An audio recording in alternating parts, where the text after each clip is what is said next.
Hello बच्चों, क्या हाल चाल आप सबके? सब बढ़िया। चलो, welcome to your own channel the commerce ठिकाना। और आज की वीडियो में हम स्टार्ट करेंगे अपना माइक्रो इकोनॉमिक्स का एक बहुत ही इंपॉर्टेंट टॉपिक है, that is consumer equilibrium. Equilibrium कह रहा हूं ना, sorry, consumer equilibrium using indifference curve analysis. ठीक है, what is the name is consumer equilibrium using indifference curve analysis. तो पहले तो हमें इसकी एक चुन्नू मुन्नू सी डेफिनेशन लिखनी है, समझेंगे इसमें कितनी कंडीशन होती है, क्या कैसे होता है। Okay, firstly we have to write a definition, that is consumer equilibrium refers to a situation when consumer maximize his satisfaction। Consumer equilibrium हमारी कौन सी कंडीशन होती है? जब कंज्यूमर अपने सेटिस्फेक्शन को क्या करेगा? मैक्सिमाइज करेगा इन टर्म्स ऑफ indifference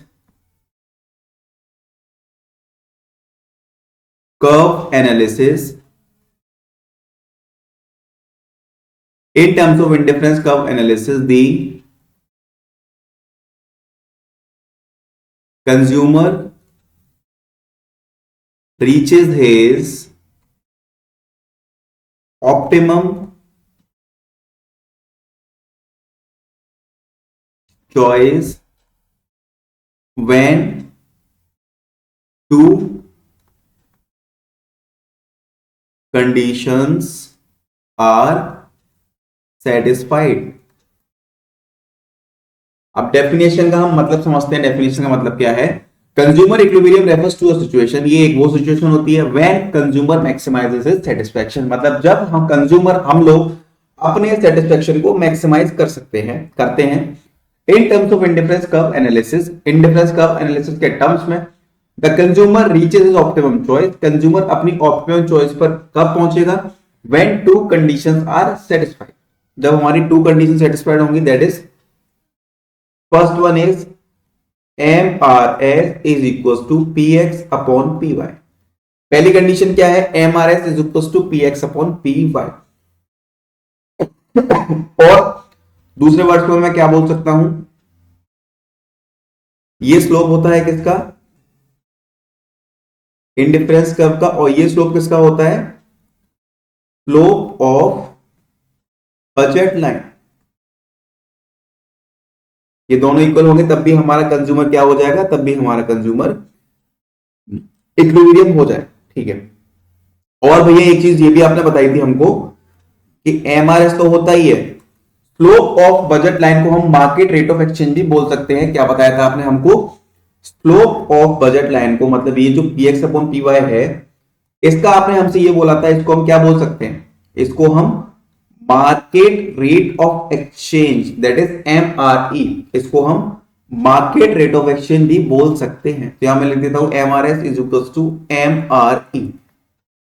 ये हो गया हमारा क्या? ये हो गया हमारा मार्केट रेट ऑफ एक्सचेंज।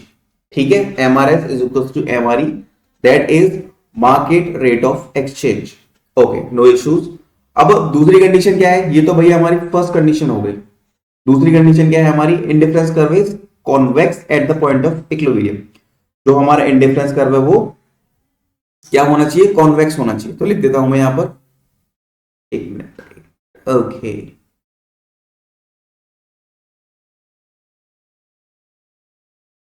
रुको रुको रुको, पेपर लेने दो मेरे को यहां से। ये आ गया। चलो, सेकंड कंडीशन क्या है हमारी? IC curve is convex at the point of equilibrium. ठीक है, ये हमारी सेकंड कंडीशन हो गई। ये ज्यादा इंपॉर्टेंट नहीं है, पढ़ लेना इसको एक बार बुक से। हम बात करेंगे फर्स्ट पॉइंट पर। हम बात किस पर करेंगे? फर्स्ट पॉइंट पर, that is MRS is equal to PX upon PY. ये है हमारी कंडीशन वन, और इंपॉर्टेंट कंडीशन है ये कंडीशन वन। ठीक है, क्या कंडीशन है हमारी? MRS is equal to PX upon PY. MRS क्या है हमारा? Slope of indifference curve, P X upon P Y क्या है, स्लोप ऑफ बजट लाइन, ठीक है। ओके, और P X upon P Y को हम क्या बोल सकते हैं, एम आर ई, ये होती है हमारी मार्केट रेट ऑफ एक्सचेंज। और इसको अगर तुम्हें ये लिखा मिल जाए M R S is equal to M R E, तो अपना सिर मत मत फोड़ना, क्या दे दिया, ये दोनों बात एक ही है, दोनों बात हमारी सेम ही है। ओके चलो, अब ध्यान से देखो, इधर आ जाओ, इधर आ जाओ बच्चों, तुम्हारे पास दो डायग्राम गिवन है, ठीक है। ये तुम्हारे पास क्या गिवन है, प्राइस लाइन गिवन है, इसकी स्लोप क्या होती है, स्लोप ऑफ प्राइस लाइन क्या होती है भैया, P X upon P Y होती है, ठीक है। ये स्लोप आपके पास इंडिफरेंस कर्व की है, इसको हम बोलते हैं M R S, marginal, sorry M R S, ठीक है, फुल फॉर्म लिख रहे हैं marginal rate of substitution. Okay, ये हो गया हमारा एम आर एस। अब ध्यान से देखो एक चीज, स्लोप का मतलब क्या होता है, स्लोप का मतलब ढलान होती है, लिख देता हूं यहां पर, स्लोप इज इक्वल टू ढलान। अभी झूले झूल रहे हो आप यहां पर, ठीक है, आप यहां पर खड़े हो, आप यहां से झूला झूलोगे तो बच्चों एकदम ये कांस्टेंट ही है, ये बजट लाइन है ना हमारी, ये एकदम लेवल से आओगे नीचे, अगर इसमें ऊपर जाओगे बैठोगे यहां से तो आप एकदम लेवल से नीचे आओगे। लेकिन यहां पर क्या है, यहां पर ढलान ज्यादा है, यहां पर ढलान ज्यादा है, यहां पर तेजी से आओगे, इसका स्लोप ऊपर वाले का ज्यादा है इस समय, ठीक है, इसका स्लोप ज्यादा है। देखो यहां पर देखोगे, आप यहां पर गौर करो, ये होगी हमारी एम एक्स। तो ऊपर ऊपर का पॉइंट अगर हम देखें, यहां तक की बात की जाए, तो जो इसका स्लोप है वो ज्यादा ढलान है, यहां पर झूले से आप बहुत तेजी से नीचे आओगे, ढलान इसकी ज्यादा है, स्लोप इसकी ज्यादा है। तो मैं क्या बोल सकता हूं इस कंडीशन में कि P X upon P Y जो है वो क्या है, इससे कम है, और हमारा एम आर एस ज्यादा है यहां पर, ठीक है, मतलब उसकी ढलान ज्यादा है। अब नीचे आ जाओ, यहां पर देखना, यहां से आप देखोगे तो ये तो एकदम कांस्टेंट ही है, ये एकदम सेम ही है, इसकी स्लोप एकदम सेम ही है। बट इन केस आप यहां पे देखोगे तो ये धीमे धीमे धीमे धीमे नॉर्मल हो जाएगा यहां, ठीक है, लेकिन ये तो कांस्टेंट ही है। तो यहां पर हम क्या बोलेंगे, इसका स्लोप ज्यादा है किससे, हमारे एमआरएस वाले स्लोप से, इंडिफरेंस कर्व से, ठीक है। ये हो गया हमारा ओरिजिन पॉइंट, ये हो गया हमारा वाई एक्सिस, ये हमारा x axis, sorry for that. अब यहां तक मैं उम्मीद कर रहा हूं बिल्कुल सिस्टम तुम्हारा क्लियर हो गया होगा, बिल्कुल तुम्हारा सिस्टम क्लियर हो गया होगा, ठीक है। अब डायग्राम के अंदर आ जाओ, ये तो मैंने ऐसे ही रफ समझाया था, तुम्हें जरूरत नहीं है इसकी। अब डायग्राम पे आ जाओ, देखो अब डायग्राम के अंदर तीन इंडिफरेंस कर्व बने हुए हैं। अब एफ पॉइंट पे आ जाओ भैया, हम आ गए एफ पॉइंट पर, ये आ गए हम जी पॉइंट पर। अब एफ पॉइंट वाली कंडीशन क्या है, एफ पॉइंट वाली कंडीशन है जहां पर देखो ये रही एमआरएस हमारा क्या है, यहां पर ज्यादा है, ये है एफ पॉइंट वाली कंडीशन। डायग्राम मर्ज कर दिया है, तो यहां पर मैं क्या लिखूंगा भैया, आप यहां पर लिख दो एम आर एस हमारा क्या है, यहां पर ज्यादा है, किससे, P X upon P Y से, और I can say that slope of I C ज्यादा है, किससे, स्लोप ऑफ बजट लाइन से।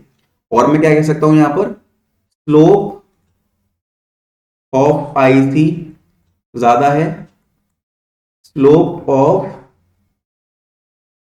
बजट लाइन से, ठीक है, स्लोप ऑफ आई से ज्यादा है किससे, स्लोप ऑफ बजट लाइन से। Okay, no issues. अब नीचे आ जाओ जी पॉइंट पर। अब जी पॉइंट कौन सा है भैया, ये देखो, ये रहा पॉइंट नीचे वाला, ये वाला पॉइंट, यहां पर हमारा एमआरएस क्या है, कम है, P X upon P Y ज्यादा है। ओके, लेट्स राइट, यहां पर हमारा क्या है, एम आर एस से P X upon P Y क्या है, ज्यादा है, ठीक है। ये दो कंडीशन हमने समझ में आ गई।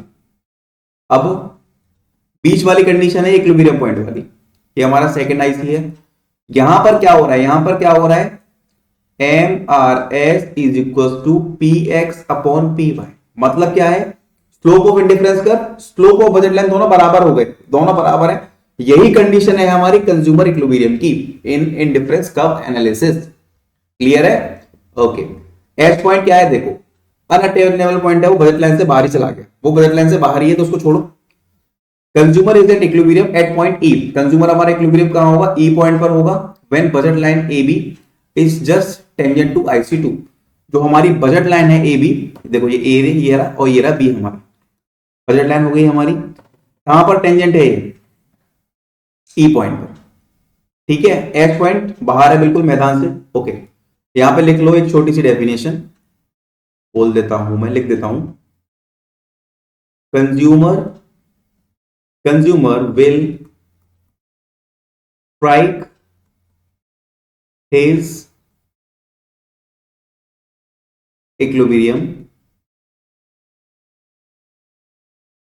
Only when MRS is equals to PX upon PY। ठीक है, रीजन लिखो, because at no other point he can maximize his satisfaction, because at no other point he can maximize his satisfaction, that means A point के अलावा ऐसा कोई भी point नहीं है जहां पर वो अपने सेटिस्फेक्शन क्या कर सके, मैक्सिमाइज कर सके। ठीक है भैया, यहां तक कोई दिक्कत नहीं, कोई परेशानी नहीं, बस अब हमें ये बता दो अगर ये दोनों पॉइंट हैं तो हमें क्या करना पड़ेगा। MRS greater than PX upon PY है, एफ पॉइंट है, दैट मींस अगर एफ पॉइंट है हमारा ये वाला, ये पॉइंट है हमारा, तो हमें क्या करना पड़ेगा, और अगर जी पॉइंट है हमारा तो हमें क्या करना पड़ेगा। अब इन दोनों कंडीशन को एक्सप्लेन कर दो। ठीक है, आ जाओ। फर्स्ट कंडीशन है हमारी एफ पॉइंट वाली, first condition is F point, ये एफ पॉइंट वाली हमारी कंडीशन दी हुई है जहां पर हमारा एमआरएस ग्रेटर देन है पीएक्स अपॉन पीवाई से, और ये 3 नंबर की पूछी जा सकती है। Okay, it means consumer is willing to sacrifice more unit of good Y. इसका मतलब ये है कंज्यूमर चाहता है गुड वाई को सैक्रिफाइस करना, कंज्यूमर जो है वो गुड वाई को सैक्रिफाइस करना चाहता है as compared to what is required in the market to obtain one more unit of good X। ठीक है, गुड X की 1 more unit के लिए वो गुड Y को सैक्रिफाइस करना चाहता है, ड्यू टू विच, जिसके लिए उसे क्या करना पड़ेगा, increase in consumption of good X। तो उसको गुड X का कंजम्पशन बढ़ाना पड़ेगा, उसको गुड X का कंजम्पशन बढ़ाना पड़ेगा, which leads to fall in the utility of good X। तो उससे क्या होगा, गुड X की यूटिलिटी कम हो जाएगी, मतलब हम उसको कम खाने के लिए बोलेंगे, simple. And finally MRS start falling, तो और हमारा एमआरएस क्या करेगा, फॉल होना स्टार्ट हो जाएगा, till the same MRS is equal to PX upon P. और ये हम कब तक करेंगे, जब तक हमारा एमआरएस पीएक्स अपॉन पीवाई के इक्वल नहीं हो जाता, जब तक। ठीक है, सेकंड पॉइंट क्या है, अब सेकंड पॉइंट एक्सप्लेन कर लेते हैं। यहां पर एमआरएक्स वाई कम है पीएक्स अपॉन पीवाई से, इसका मतलब क्या है कि हम कंज्यूमर जो है वो गुड एक्स की यूनिट को सैक्रिफाइस करना चाहता है to obtain 1 more unit of good Y। ठीक है, गुड Y की यूनिट को ऑब्टेन करने के लिए, due to which he will increase the consumption of good Y। तो उसके लिए वो क्या करेगा, गुड Y का कंजम्पशन बढ़ा देगा, वो क्या करेगा, गुड Y का कंजम्पशन बढ़ा देगा, which lead to fall in the utility of good Y। और जिससे क्या होगी, हमारी गुड Y की यूटिलिटी कम हो जाएगी, मतलब हमारी चाहत कम होती है उसे कंजम्पशन के लिए। And finally MRS start rising, तो उससे क्या होगा, हमारा एमआरएस राइज होना स्टार्ट हो जाएगा, और हम कहां पहुंच जाएंगे, हमारा equilibrium point, MRS is equal to PX upon PY. Simple. तो ये थी बच्चों हमारी condition, consumer equilibrium using indifference curve analysis. Okay, tata bye.